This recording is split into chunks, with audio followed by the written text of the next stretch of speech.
This is Alan from the Alford Sports Talk Show. I'm joined with Scott Bass, the chairman. So, talk about the Florida Sports Hall of Fame for people who don't know about the organization. So, the Florida Sports Hall of Fame has been in existence since 1961. It's had a few iterations. The physical Hall of Fame now is located in Port St. Lucie with a physical building with memorabilia. The Florida Sports Hall of Fame honors athletes, sportsmen and women, everybody associated with the sporting world. So we've got inductees in virtually every sport known to man, coaches. This year we're inducting our first ever athletic trainer, Chris Patrick, who is like the grandfather of athletic training. The criteria for the Florida Sports Hall of Fame is a little bit different than a lot of other halls of fame. You have to have a distinct relationship to the state of Florida. You either had to be from here, play or participate in your high school sport here, maybe play professionally or in college here. We've even had some athletes who've ultimately made Florida their home and participated so heavily in Florida that they were also able to qualify. But that's the distinction where, for instance, a lot of great athletes who play sports in some place would never qualify, like Dan Marino, for instance. Okay. Great Miami Dolphin player, but he has no connection to the state of Florida other than playing for the Dolphins. So he would not be a guy that would be extraordinarily highly up on our list. Now, I think Dan actually is in our hall. I'd have to check, but that's kind of the criteria. That's how it started, and it was founded years ago. I don't know if you've interviewed Ginger yet. Ginger Kane. Yes, absolutely. Her father was involved, one of the original people involved in the Florida Sports Hall of Fame. So it's been around a long time. In fact, you brought up somebody who's extraordinary, who I have met, Ginger. Talk about her contribution to the Florida Sports Hall of Fame. Well, I've only been on the board for 10 years, 8 years or 10 years. I kind of gets past me. But she's done an unbelievable job. The work of the president is sometimes kind of thankless. A lot of hard stuff behind the scenes, and she has really done an amazing job helping me get this event put on. So she's going to get a lot of credit tonight. Yes, and also Rick Hatcher. Talk about him too as well. Well, Rick's our immediate past president and is still heavily involved in the hall. Also heavily involved in getting this event up and running. We're a completely volunteer board. We have no paid employees at the Florida Sports Hall of Fame. So everything we do depends on our volunteers, and that's basically our board. And like a lot of boards, we have 25 board members, but we probably have 15 that really do most of the work, and probably about 5 or 6 that really do the lion's share of the work, and Rick is one of those guys. Been an invaluable asset for me as part of the hall. And talk about putting on an event of this magnitude. How difficult is it? Well, it's a lot of arm twisting. The work in terms of the mechanics of getting the event put on is not the big lift. The big lift is selling the tables, selling the sponsorships, raising the amount of money necessary to get the event put on. Because what we do is all of the money that we raise goes into putting on the event. We try to put on a first-class event to honor the inductees. Everything that's left over goes to our designated charities. And so it's always nice if we can put on a really nice event but have enough money left over to make a real impact with the charities that we look to donate to.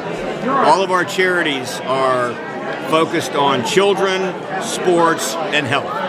That's the 3 criteria that we're looking for when we pick a charity that benefits from what we do here. And this is our marquee event.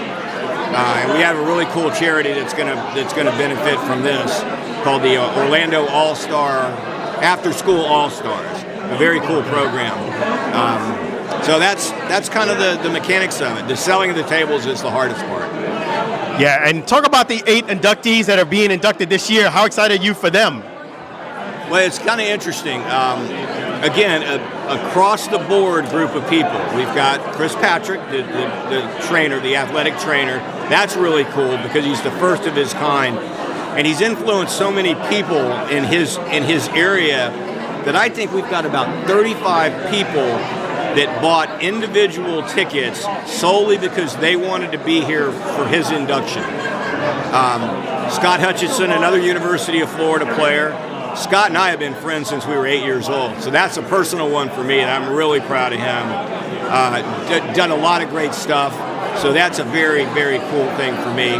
Obviously, Tracy McGrady going in. His cousin Vince went in last year in Jacksonville. Vince will be here tonight, just coming off being inducted into the Naismith Basketball Hall of Fame himself. So Linda Gooch, who is a 5 or 6 time champion, coach champion for cheerleading. And cheerleading is actually a real sport now. If you know anything about cheerleading, it's more gymnastics than it is pom-poms. And she's been heavily involved at UCF. She was an award-winning cheerleader herself, and that's exciting for her. Let's see. I think I'd have this memorized by now. Oh, William Floyd. Yep. You know, I got to say his name softly because I'm a Gator, and Williams, as you know, is an FSU guy. With just a #1 all-time great human being. So I'm really excited that William Floyd will be in. I'm doing. Hey, Scott, come on in. He was just talking about. I'm doing an interview here. I'm on TV. Congratulations. So good to see you. So we all played Little League baseball together back in the 60s, late 60s at Audubon Park. That's when we met Scott. We went on to junior high school together. All of us. Congratulations. And Scott, he said you were friends since the 8th grade. Talk about that. Longer than that, probably. Has it been that long? We went to the same school for, a couple of years, I think? Well, we went to Glenridge Junior High School together for a year, Winter Park Junior High School. We played Little League Baseball together. By the way, if you've ever been hit by a fastball when you're 12 years old, thrown by a guy that weighed 50 pounds more than you, it hurts. He guarded the plate so close, I had to hit him and tell him to back up. I just thought he didn't like me. I hit him just so he'd walk him. Yeah. He said you were crowding the plate. Then he's telling me, okay, you know what? I'm going to be an attorney one day, and I'm going to sue you. Because he's walking down the first base line. So being an attorney changed your heart, I guess, huh? Yeah. Where were we? No, just talk about the fact that Scott's getting inducted, and he's good, definitely a long, lifelong friend. Yeah, talk about that. I told you this was an important one for me. It means a lot to me to see him get this honor that he so richly deserves. So I'm excited for him. I'm kind of excited for me because of him. But yeah, it's going to be a very cool thing. Yeah. And today's your big day. What are your thoughts? Tell you what, for the last 5 months, I think, since I heard that I was going to be inducted, the day has finally come, and I'm excited about it. It's a great honor to be here. We've got some great guys coming in with us in 2024, and couldn't be prouder. And this guy helped push me through, and ended up making the grade here. So. Hey, you made it, right? Yeah. Congratulations. Thank you so much. Appreciate you guys. We're going to have a great time. All right, thanks. You're welcome. Thank you. That's you. You getting inducted. You're all the men.